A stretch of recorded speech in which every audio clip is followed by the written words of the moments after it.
السلام عليكم ورحمة الله وبركاته. أهلا بيكم سنة تانية إعدادي في قناتكم ذاكري أونلاين. إزيكم عاملين إيه؟ يا رب تكونوا بخير.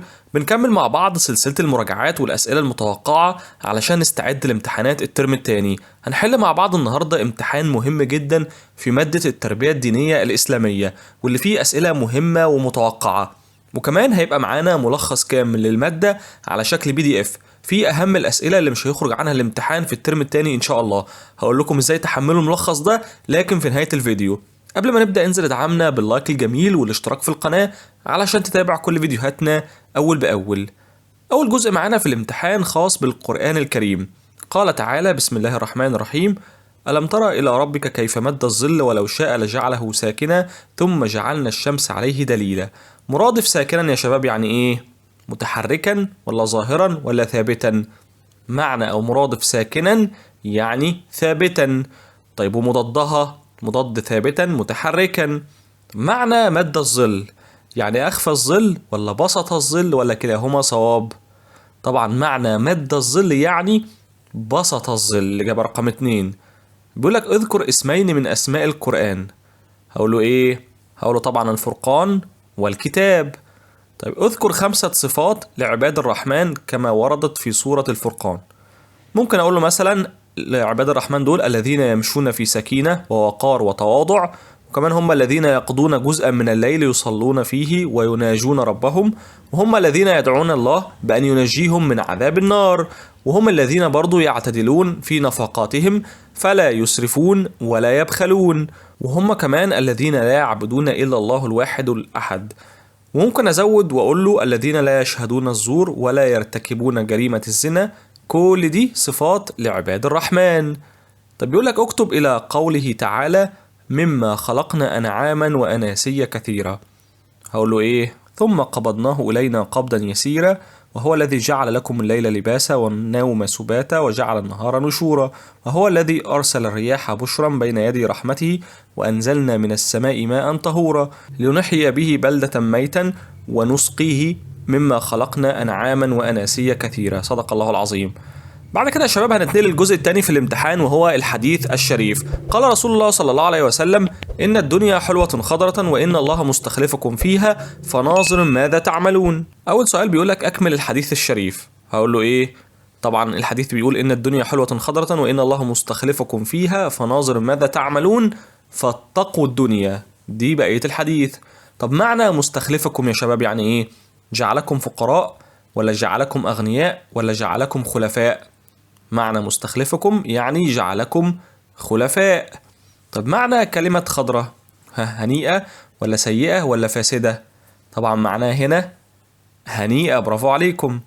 طب بيقولك إلى ما يدعونا الحديث الشريف. الحديث ده يا شباب بيدعونا إلى إيه؟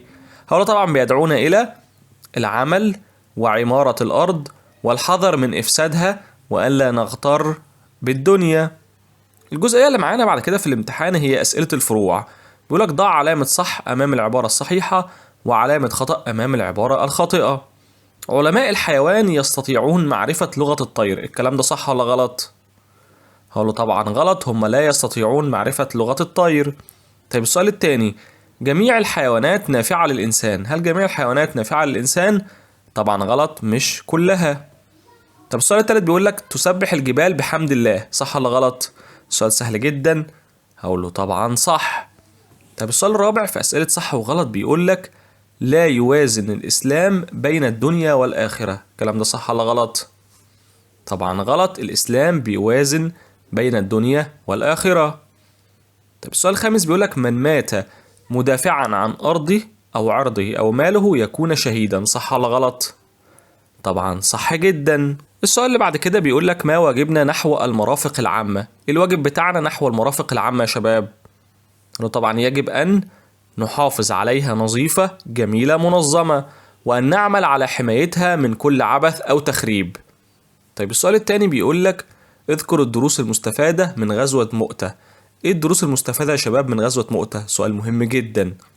أقول له الدرس الأول إن المسلم يقاتل في سبيل الله لينال إحدى الحسنيين، إما الشهادة أو النصر. تاني حاجة قيام بعض أعداء المسلمين بقتل الدعاة إلى الله أمر خطير لا يصح السكوت عليه. رقم 3 تكريم المجاهدين في سبيل الله. رقم 4 إن المسلم لا يفر من المعركة وإنما يقاتل بشجاعة وبسالة. طب بيقولك اذكر بعض صور أو مظاهر إفساد الإنسان في الأرض.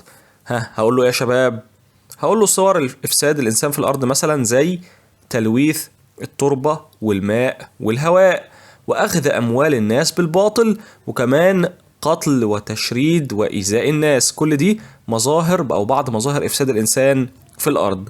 آخر جزئية بقى بتبقى معانا في الامتحان خاصة بالقصة والشخصيات. بيقولك ضع علامة صح أمام العبارة الصحيحة وعلامة خطأ أمام العبارة الخاطئة. حمل خالد بن الوليد الراية بعد استشهاد زيد بن حارثة في مؤتة. هل اللي حمل الراية بعد استشهاد زيد بن حارثة هو خالد بن الوليد؟ لا غلط، أمال مين؟ ده كان جعفر ابن أبي طالب. طب كانت معركة البلقاء ثأرا لشهداء مؤتة. هل معركة البلقاء كانت ثأرا لشهداء مؤتة؟ نقول له طبعا صح. طب رجع الجنود من معسكر الجرف إلى المدينة لأنهم لا يريدون الحرب. هل الجنود رجعوا من معسكر الجرف لأنهم لا يريدون الحرب؟